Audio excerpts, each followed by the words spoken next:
Graça e paz, irmãos. Amém?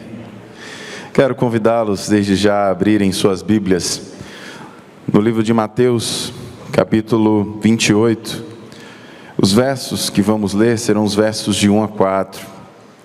Nesse primeiro momento de reflexão. Mateus, capítulo 28, versos de 1 a 4. E eu quero que você grave esta sentença. Não é o fim. Não é o fim. E o texto ele diz assim: depois do sábado, no primeiro dia da semana, bem cedo, Maria Madalena e a outra Maria foram visitar o túmulo. De repente houve um grande terremoto, pois o anjo do Senhor desceu do céu, rolou a pedra da entrada e sentou-se sobre ela. Seu rosto brilhava como um relâmpago, e suas roupas eram brancas como a neve. Quando os guardas viram o anjo, tremeram de medo e caíram desmaiados como mortos. O lugar da caveira, também chamado Gólgota, onde Jesus foi crucificado, e o túmulo onde Jesus foi sepultado e depois ele ressuscitou, eles eram bem próximos um do outro. E neste tempo, Jerusalém era dividida em duas partes. A Jerusalém que ficava dentro dos muros e a Jerusalém que ficava fora dos muros. E contava com uma população fixa em torno de 40 mil habitantes. E flutuantes que chegavam até 200 mil habitantes em tempos de festa como a festa da Páscoa. E o Gólgota e o Getsêmani eram muito próximos, e eles juntos formavam uma parte do Monte das Oliveiras. E Belém e Betânia eram vilas bem próximas a Jerusalém. Belém ficava aproximadamente a 10 quilômetros e Betânia aproximadamente a 6 quilômetros de Jerusalém. E a Maria, que acabamos de ler, chamada Madalena, ela não era de Jerusalém. Ela era de um povoado chamado Magdala, e por isso o seu nome Madalena. E ao tempo da morte de Jesus, ela estava em Jerusalém, morando em uma periferia, em uma cidade velha, ou talvez em alguma vila próxima a Jerusalém. E nos dias anteriores ao evento da crucificação, Jesus ele se hospedou fora da cidade e ficou fazendo essas curtas viagens até Jerusalém, onde ele foi obrigado a permanecer depois de preso na quinta-feira. E o Evangelho de Lucas, no capítulo 8, nos versos de 1 a 3, nos mostra que Maria Madalena fazia parte do grupo de mulheres que sustentavam financeiramente o ministério de Jesus. E na manhã da ressurreição, depois de uma noite certamente muito difícil para aqueles que seguiam Jesus, Maria Madalena, ela foi visitar o túmulo de Jesus. E ela não estava sozinha, ela estava acompanhada, inclusive, com a outra Maria, talvez a esposa de Zebedeu, a mãe de Tiago e José, e também por Salomé, como indica o Evangelho de Marcos, no capítulo 16, no verso 1. E os evangelhos sinóticos, eles narram que, ao ver o túmulo vazio, Maria Madalena, ela então rapidamente vai ao encontro de Pedro, que estava da cidade de Jerusalém, ou talvez aos arredores da cidade de Jerusalém. E depois de ter avisado, depois de ter falado com Pedro, ela voltou ao jardim do túmulo, e olhou novamente, e viu que o túmulo estava vazio. E sobre o lugar onde deveria estar o corpo de Jesus, estava o anjo. Alguns evangelhos narram que estavam 2 anjos vestidos de branco. Mas o fato é que ela dialogou com o anjo, em busca de em busca do corpo do seu Mestre, em busca do corpo do seu Jesus, o corpo ao qual ela pretendia cuidar. E nesta manhã de domingo de Páscoa, eu quero lhe convidar, meu irmão e minha irmã, a dar o primeiro passo em direção a Jesus. Como Maria Madalena, caminhemos em direção a Jesus. O verso primeiro, ele diz assim: bem cedo, Maria Madalena e outra Maria foram visitar o túmulo. No domingo, bem cedinho, bem cedo, antes de todos acordarem, Maria Madalena saiu em busca de Jesus. Vamos buscá-lo, vamos até ele. O corpo de Jesus supunha Maria, que estava no túmulo desde a sexta-feira, talvez correndo os riscos próprios de uma caminhada à noite, no escuro, na madrugada. Ela não se importou com isso, ela se pôs a caminhar. Não sabemos onde ela estava, onde ela morava, não sabemos o quanto ela precisou andar, se ela estava com medo, mas uma coisa é fato: ela tinha pressa em ver o corpo de Jesus. E é assim que eu aprendo que a esperança de Maria Madalena nos inspira a ir a Jesus. É assim que eu aprendo que a esperança de Maria estava verdadeiramente em Cristo Jesus. Nem que fosse um corpo morto, a vida de Jesus era a razão da existência daquela mulher. Com Jesus, Maria teve um relacionamento profundo. Ela teve um relacionamento de obediência, de seguimento a Jesus, de seguimento ao reino de Deus. Maria, ela tinha sede por Jesus, mesmo em meio à dor da perda, ela ainda tinha esta sede por Jesus. Ela não sabia que Jesus estava vivo, mas ela mesmo assim, ela tinha sede por Jesus e caminhou na direção da sua esperança. Maria nos desafia, e confesso aos irmãos que me sinto envergonhado diante do texto sagrado, diante de tamanha fé daquela mulher. Ela sair na madrugada para ir diante de um corpo que estava morto. Que possamos, meus irmãos, ser como Maria Madalena, e apesar das circunstâncias, caminharmos na direção de Jesus. Aquela mulher, ela tinha sede, ela tinha saudade, ela sentia a dor do luto, da separação, mas mesmo assim, ela foi na direção de Jesus. Quem tem sede, deve ir a Jesus. E o convite de Jesus em João, no capítulo 7, verso 37, ecoa até hoje em nossa alma, em nossos corações, que diz assim: se alguém tem sede, venha a mim e beba. Maria Madalena um dia foi a Jesus, e mesmo após vê-lo morto, crucificado numa cruz de horror, Maria Madalena continuava indo a Jesus.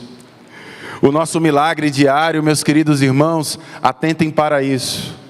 O nosso milagre diário é caminhar até Ele, todos os dias, porque somente Ele nos satisfaz em nossas necessidades, em nossos problemas mais profundos.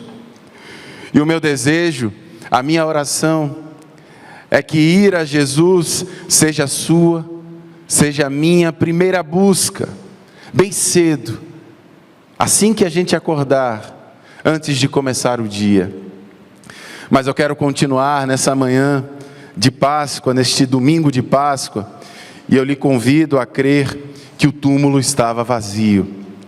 Como Maria Madalena, creiamos que o túmulo de Jesus estava vazio. Sim, eu digo isso porque temos vivido dias em que nossa fé parece não mais contemplar a vitória de Jesus sobre a morte. Veja só o que diz o verso 2: de repente, houve um grande terremoto, pois o anjo do Senhor desceu do céu, rolou a pedra da entrada e sentou-se sobre ela. E quando olho para esse texto, a primeira frase que vem em minha alma, em meu coração é: que Deus tenha misericórdia de nós. Porque infelizmente parece que vivemos um tempo que acreditamos facilmente num Jesus fraco, num Jesus preso, num Jesus morto, num Jesus inerte, apático, em um Jesus que não vive próximo de nós, mas de um Jesus que vive longe, distante de nós. Um Jesus que é apenas material, comercial, midiático. E se olharmos para o texto, meus irmãos, nós vamos perceber que Maria Madalena, ela não esperava a ressurreição de Jesus. Nem ela e nem os discípulos esperavam que Jesus pudesse reviver. João capítulo 20, verso 9, diz assim o texto sagrado: pois até então não haviam compreendido as Escrituras, segundo as quais era necessário que Jesus ressuscitasse dos mortos. Sabe, meus irmãos, não havia nenhuma narrativa semelhante na história de Israel. Eles conheciam apenas as histórias dos profetas que faziam as pessoas reviver, como Eliseu, mas agora o profeta estava morto. E ninguém poderia trazê-lo de volta. Apesar dos ensinos de Jesus, apesar daquelas pessoas viverem com Jesus, ouvirem os ensinamentos da boca de Jesus, eles não conseguiam entender. Apesar de todos os ensinos de Jesus, eles não conseguiram entender que Jesus morreria e ressuscitaria. Eles não entenderam, eles não alcançaram, estavam completamente atônitos, estavam completamente desesperados. A história da ressurreição, ela foi consequência daquilo que Maria Madalena e as demais pessoas testemunharam e viram. Não foi uma história inventada, não foi um gesto de marketing, pensado para enganar as pessoas. O túmulo, meus queridos irmãos, de fato estava vazio. A dificuldade que vem desde a morte de Jesus na cruz até os dias de hoje é que a ideia da ressurreição não passa, atentem para isso, não passa pelo crivo da razão, e não passa mesmo e nem nunca passará, porque é milagre de Deus, é obra de Deus, é um milagre para salvar toda a humanidade, é um milagre para salvar as nossas vidas. A ressurreição de Jesus, meus irmãos, atesta a veracidade da sua vida. A ressurreição de Jesus atesta a veracidade da sua palavra. A ressurreição de Jesus demonstra que podemos ter esperança em nossa própria ressurreição. Maria, ela viu o túmulo vazio. Maria, ela creu, ela acreditou no milagre. Jesus não é um fraco preso às nossas necessidades, às nossas vontades. Jesus é a razão da nossa vida. Jesus é a razão da nossa história. Jesus é a nossa oportunidade de recomeçar. Jesus é uma certeza em todas as nossas manhãs. Jesus está vivo, irmãos. Maria, ela se encontrou com o Jesus ressuscitado. E nós, em nossa própria experiência, podemos nos encontrar com Jesus, porque Ele ressuscitou, tendo aparecido a Maria Madalena e a centenas de outras pessoas. 1 Coríntios capítulo 15, verso 6, o texto diz assim: depois foi visto por mais de 500 irmãos de uma só vez, dos quais a maioria sobrevive até agora, porém alguns já morreram. O túmulo está vazio. Jesus é vivo e age para a salvação e a restauração das nossas vidas. Jesus não é um fraco que barganha a fé em torno de dinheiro. Jesus, ele salva a vida, irmãos. Jesus, ele restaura vidas. Maria Madalena, ela procura o corpo de Jesus para cuidar dele, para prolongar o tempo dela com Jesus, mas ela não o encontra. E quando não encontra, a sua dor, então, eu imagino que deva ter aumentado. Mas quando Maria Madalena, ela reconhece o Cristo ressuscitado, a sua vida foi transformada, a sua vida recomeçou. E a morte de Jesus não foi o fim da história de Maria Madalena, não foi o fim da história de nenhum dos discípulos. Ali estava o anjo do Senhor, ali estava a presença milagrosa de Deus, que transforma, meus irmãos, qualquer situação. Os versos 3 e 4, ele diz assim: o seu rosto brilhava como um relâmpago, e as suas roupas eram brancas como a neve. Quando os guardas viram o anjo, tremeram de medo e caíram desmaiados como mortos. Eu quero dizer aos irmãos que a morte de uma pessoa querida não é o fim, não pode ser o fim das nossas vidas. Nada, absolutamente nada é o fim. A doença não é o fim, um divórcio não é o fim, a decepção diante da vida, diante de algumas pessoas, não é o fim. O alcoolismo, as drogas, não é o fim. A depressão, as doenças emocionais, as doenças da mente, não é o fim.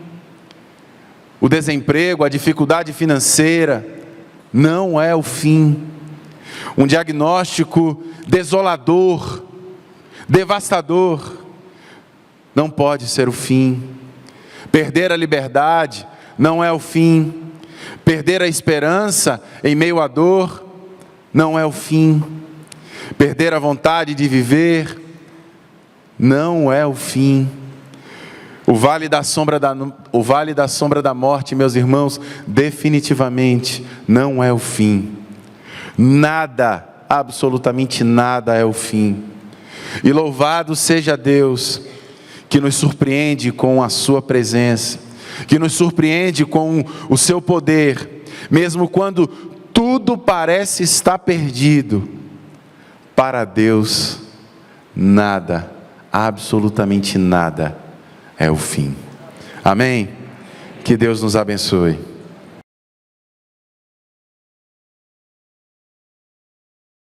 Bom dia, irmãos e irmãs. O Rubem Alves diz que cada fim que venta há um recomeço, em cada vento há um recomeço. Mas a gente acabou de ver aqui na nossa primeira parte do sermão, irmãos, que nem tudo o que parece que é o fim, é o fim. Sabe por quê, irmãos? É tempo de recomeços. Tempo de recomeço. Nós vimos que o que foi falado na primeira parte, as mulheres caminhavam cedo, ainda de madrugada, e elas vão ao túmulo de Jesus encontrar um corpo. Como falou o pastor Antenor, elas foram encontrar um corpo. Mas algo surpreendente aconteceu, como vimos, o túmulo estava vazio. E ali naquele lugar, irmãos, de dor, de luto, Deus inaugura um novo começo. E é por isso que eu quero continuar a palavra iniciada no primeiro sermão, pelo pastor Antenor, onde ele disse que não é o fim, irmãos. A esperança, irmãos, que temos, ela nos mostra que não é o fim. E por isso eu preciso te dizer, primeiro elemento que eu quero lhe dizer nesse momento, é que essa esperança, ela transforma, irmãos. Acompanhemos o restante do texto. a continuação do texto. Mateus 28, os irmãos podem continuar com a Bíblia aberta, onde começamos. O pastor Antenor trabalhou com os versos de 1 a 4 e vamos trabalhar agora com os outros versos, os que vêm adiante. Então acompanhe comigo a mensagem do anjo, irmãos, continuando lá dos versos de 5 a 7. O texto diz: o anjo disse às mulheres: não tenham medo, sei que vocês estão procurando Jesus que foi crucificado. Ele não está aqui, ressuscitou, como tinha dito. Venham ver o lugar onde ele jazia. Vão depressa e digam aos discípulos dele: ele ressuscitou dentre os mortos e está indo adiante de vocês para a Galiléia. Lá vocês o verão. Notem que eu já os avisei. Irmãos, se a gente destacar aqui o verso 6, nós vamos ver a mensagem do anjo falando: ele não está aqui, ressuscitou, como tinha dito. E o anjo, ele aparece ali como um mensageiro divino, trazendo a maior notícia já anunciada, irmãos: a morte foi vencida, o túmulo está vazio. Como foi dito aqui antes, Jesus vive. E aquele não é apenas um milagre isolado, é o cumprimento de uma promessa. Você pode acompanhar que no verso 6, ele fala assim, como havia dito, é o que o anjo diz.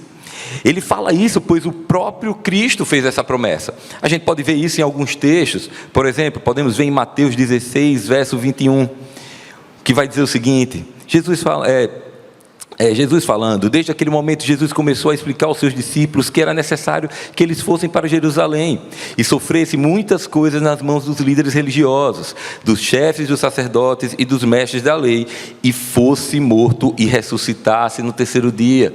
Jesus já anunciava aquilo. Mas também um outro texto, e esse texto agora é o de Mateus 12, no verso 40, porque aqui Jesus, ele vai fazer, irmãos, uma referência lá ao Antigo Testamento, às leis e profetas naquele contexto, e ele vai dizer assim: pois assim como Jonas esteve 3 dias e 3 noites no ventre do grande peixe, assim o Filho do Homem ficará 3 dias e 3 noites no coração da terra. O paralelo com Jonas aqui, irmãos, inclusive, nos mostra que Jesus, ele cita a Escritura, e estamos fazendo o mesmo, continuamos esse movimento, irmãos. Estamos olhando para a sua palavra, irmãos, a palavra inspirada, a Escritura. Estamos declarando hoje aqui a ressurreição do Senhor como uma promessa dele,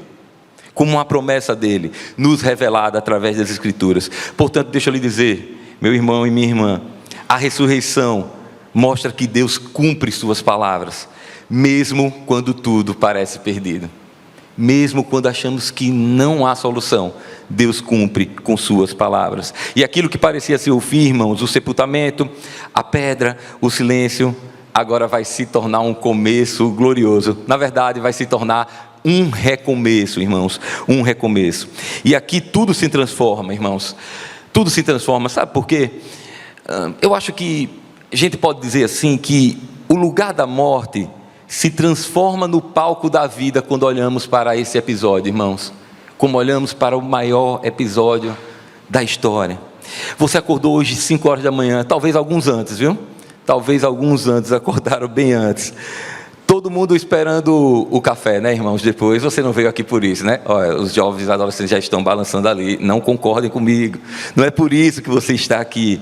Estamos aqui, irmãos, para celebrar o fato de que Jesus morreu por nós e ressuscitou. É por isso que estamos aqui, porque o lugar da morte se transforma, meus irmãos, no palco das nossas vidas.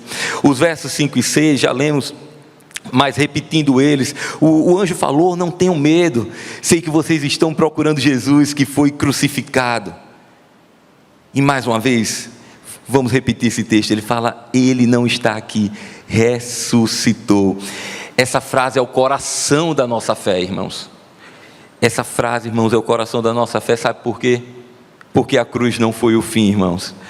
Sabe, a gente não deve considerar, irmãos, a cruz como a derrota e apenas a ressurreição como a vitória. A cruz foi a vitória conquistada, irmãos, e a ressurreição foi a vitória endossada, proclamada e demonstrada. O sepulcro não foi o ponto final, irmãos. E aí a morte perde o seu poder, e ela já não mais nos condena. Amém, irmãos? não estamos mais condenados.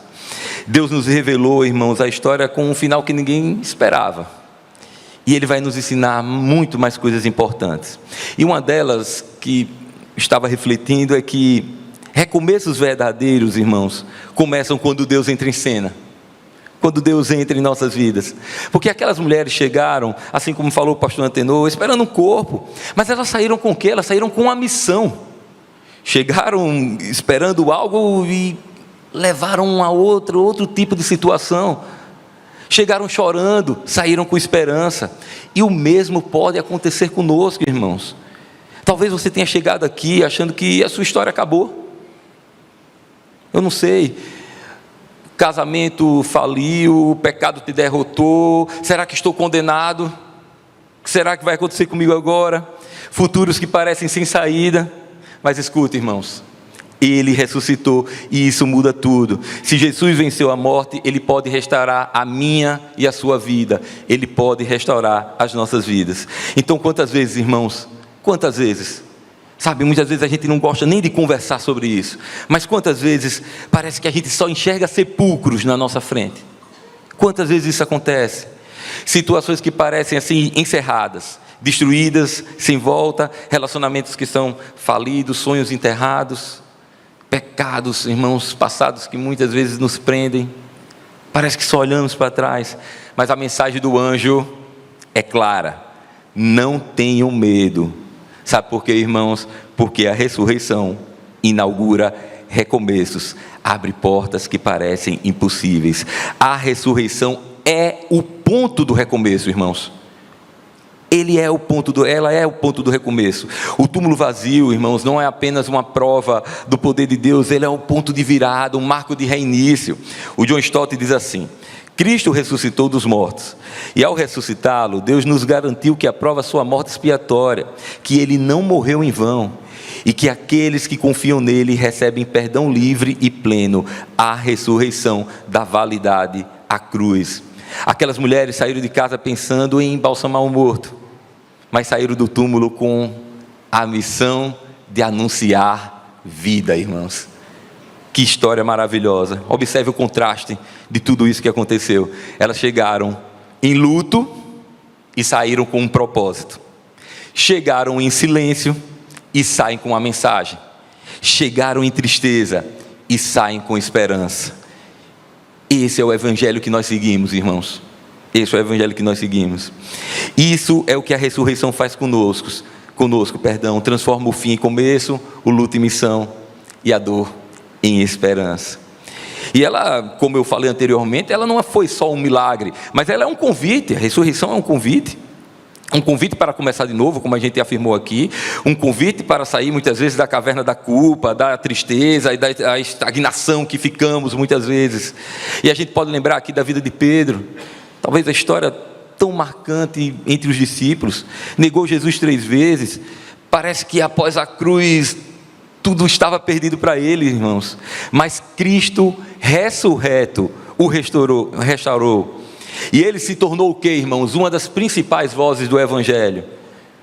Era um fracasso público, de uma culpa esmagadora, mas o Jesus ressuscitado vai ao encontro dele e o restaura. É por isso que eu preciso te dizer que o evangelho, meus irmãos, ele é maravilhoso e ele é diferente por causa disso tudo. Porque o túmulo vazio significa que nenhuma derrota é definitiva. Isso é muito diferente, irmãos. Isso é totalmente diferente do que as pessoas falam por aí. Porque Deus está no controle de todas as coisas. Então, quer que eu lhe diga? Você pode recomeçar. Você pode recomeçar. Deus pode renovar a sua fé. Deus pode restaurar a sua família. E Ele pode te dar paz em meio ao sofrimento. Deus pode fazer todas essas coisas, irmãos. Ele pode te levantar do chão e te dar uma nova missão. Sabe, irmãos, pegar uma missão na mão que vem de Deus. Que privilégio. E Ele pode fazer isso por todos nós. Ele pode te tirar, como já foi afirmado aqui pelo pastor Antenor, da sua ansiedade, da depressão que vivemos nessa sociedade de tanta cobrança, irmãos. Ele pode fazer tudo isso. Sabe por quê? Porque o mesmo Jesus, irmãos, que tirou, o mesmo poder, na verdade, que tirou Jesus do túmulo, foi o que tirou Pedro da culpa, irmãos. Foi o mesmo poder e o colocou no caminho da missão. E isso pode acontecer conosco. Mas aí você deve estar se perguntando: o que fazer com essa esperança? Como se aplica hoje? Porque estamos aqui falando de uma história bíblica, lá dos tempos de Jesus. E hoje, em 2025, como recomeçar?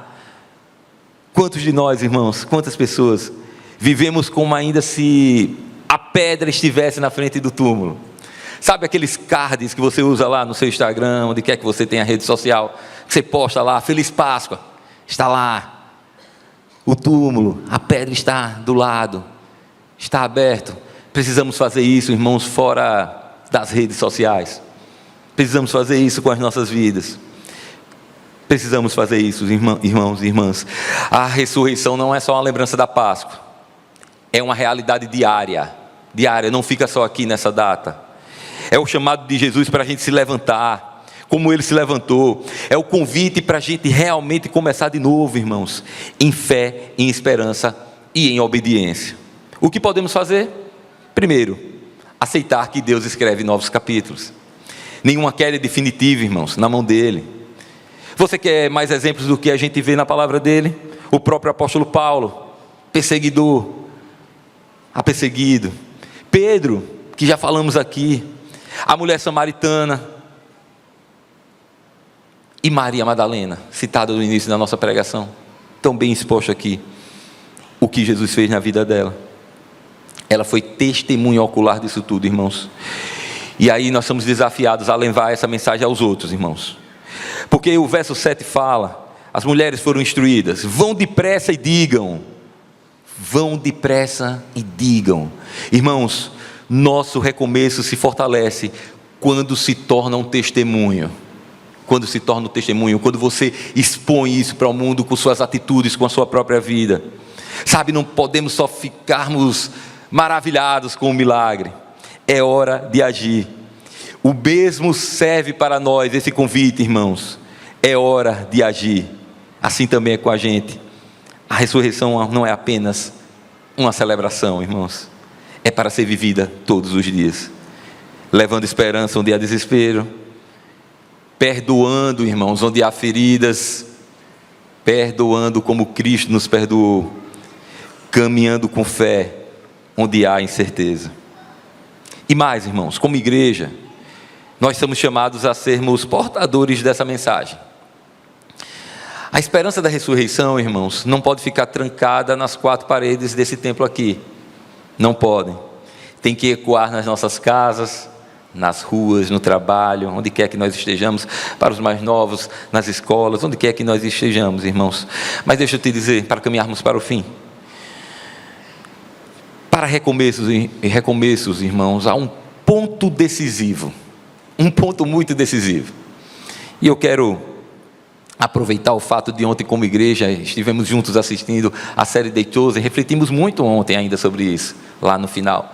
E eu quero trazer aqui uma cena da 4ª temporada da série, para que a gente possa falar sobre esse ponto decisivo. Pode soltar. Senhor, se estivesse aqui, o meu irmão não teria morrido. Marta. Eu estou tentando não ficar brava. O Senhor deveria ter vindo antes. Só estou confusa e arrasada. Eu entendo. Mas mesmo agora eu sei que tudo que o Senhor pedir para Deus, Ele te dará. Minha filha. Certo? O que quer que seja para nos dar esperança ou alívio, eu sei que pode. O seu irmão vai ressuscitar. Eu sei que ele vai ressuscitar na ressurreição, no último dia. É muito tempo para esperar. Essa não é a ressurreição da qual estou falando. Eu sou a vida que vence a morte. Eu não estou entendendo. Eu sou a ressurreição e a vida. Aquele que crê em mim, ainda que morra, viverá. E quem vive e crê em mim, não morrerá eternamente. Você crê nisso? Eu creio que você é o Cristo, o Filho de Deus que vem ao mundo. Então, até o que eu não entendo, eu acredito. Agora que eu estou aqui, a morte física não interrompe a nossa vida eterna. Eu creio que você é o Cristo. Isso eu sei. É tudo o que eu preciso por enquanto. Rápido. Vá buscar a sua irmã.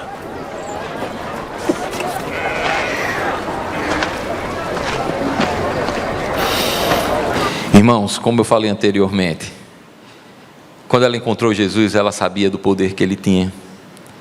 Mas Jesus, ao invés de dizer, sim, vou trazer o seu irmão de volta à vida, ele diz, eu sou a ressurreição e a vida.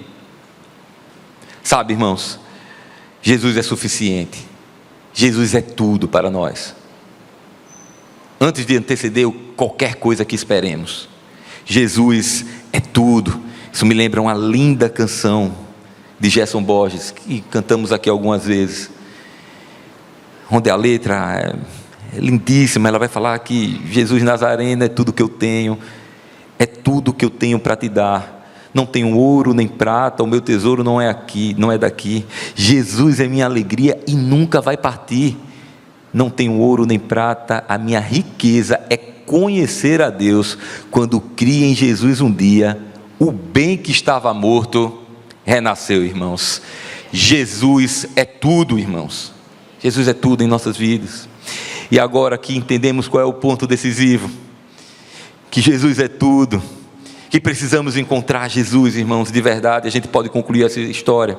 Os versos 8, 9 e 10 de Mateus 28 nos falam desse encontro. Acompanhe comigo.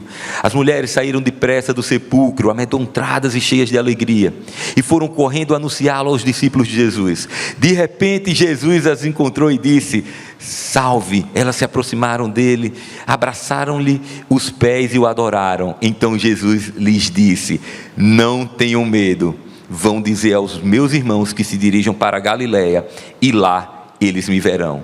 Meus irmãos, quando as mulheres saem, elas encontram a Jesus, e ele as chama assim de forma íntima, alegrem-se, e elas o adoram, reconhecem que aquele momento mudou tudo, irmãos, mudou tudo. Irmãos, a presença de Jesus confirmou a mensagem do anjo, aquela que vimos lá do início. O encontro pessoal, irmãos, com Cristo ressuscitado, é o que sela o recomeço, é o que vai selar o recomeço em nossas vidas. Elas se prostraram e o adoraram, e ele diz, vão e avisem meus irmãos. É isso que sela tudo, meus irmãos, é esse momento. Não se tinha mais uma mensagem do anjo, irmãos, não era mais apenas uma mensagem, elas tinham visto o próprio Jesus, e esse é o diferencial da nossa fé, irmãos. A gente não segue uma ideia, sabe, as pessoas seguem ideologias, nós não seguimos uma ideia, irmãos, não adoramos uma teoria, seguimos e adoramos um Cristo vivo, porque Ele vive, um Cristo presente. Sabe qual é a mensagem final disso tudo, irmãos? Você pode ter ouvido a mensagem, ter até entendido intelectualmente, podemos dizer assim, a ressurreição, mas você já teve o seu encontro pessoal com o Cristo vivo?